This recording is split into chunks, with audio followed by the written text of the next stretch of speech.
mana nima uchun men nemis tilini juda ham tez sur'atda o'rganishimga to'g'ri keldi. Hamma millatda bor kabi bu yerda ham shunaqa ba'zi bir insonlar borki, o'zini tilida gapirmasangiz bo'ldi, siz odam emassiz, odam o'rda ko'rmaydi. Uyimiz yonidagi magazinda doim o'sha yerdan bozor qilamiz. Bir kasr ayol bor. Meni o'sha ingliz tilida gapirib, nemis tilida gapirmaganim uchun juda ham yomon ko'radi. Bir safar sut idishini mana bunday qo'yganim uchun korobkadagi idishni urishganda, mana bunday qilib qo'yish kerak, sen bilmaysanmi shuni deb. Vaholanki usti yopiq va yana salfon ichiga soluvdim.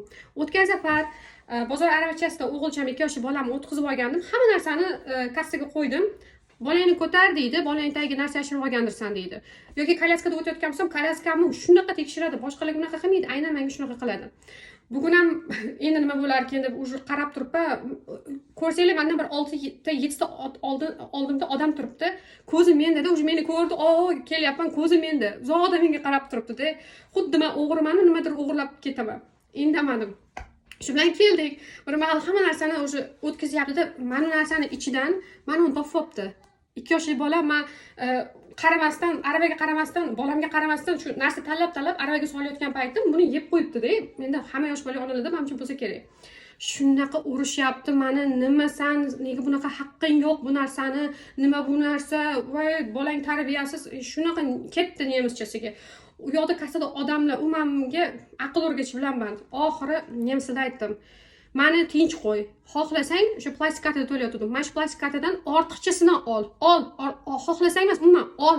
Meni tinch qo'y, menga ortiqcha gapirma dedim. Shu bilan ha, shunaqami dedi, ha, shunaqa dedim, bo'ldi, o'chdi.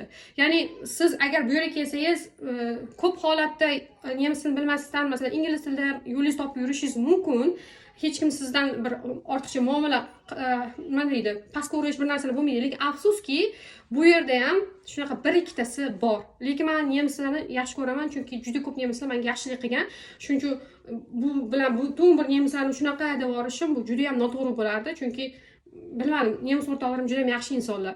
Bunaqa insonlar hamma xalqda bo'lsa kerak. O'zimizda ham bor, qishlaqi, avatar yana bir nima deb bahona qilishadi. Ayniqsa o'zim Toshkentda maktabda ishlagan paytim 2 yil ishlaganman, shuning uchun qochib chiqib ketganman. Sababi o'sha yerdagi toshkent o'quvchilar biz viloyatdan kelgan o'qituvchilarni yo avatar deb chaqirishardi yoki ingliz kelyapti deyishardi. Biz buni bila turib, u payt universitetda talaba edim, 4-kurs hali yosh qiz edim. Ortiqcha hech narsa demagan holatda yurib kelardim, sababi tarbiya shunaqa edi ularda.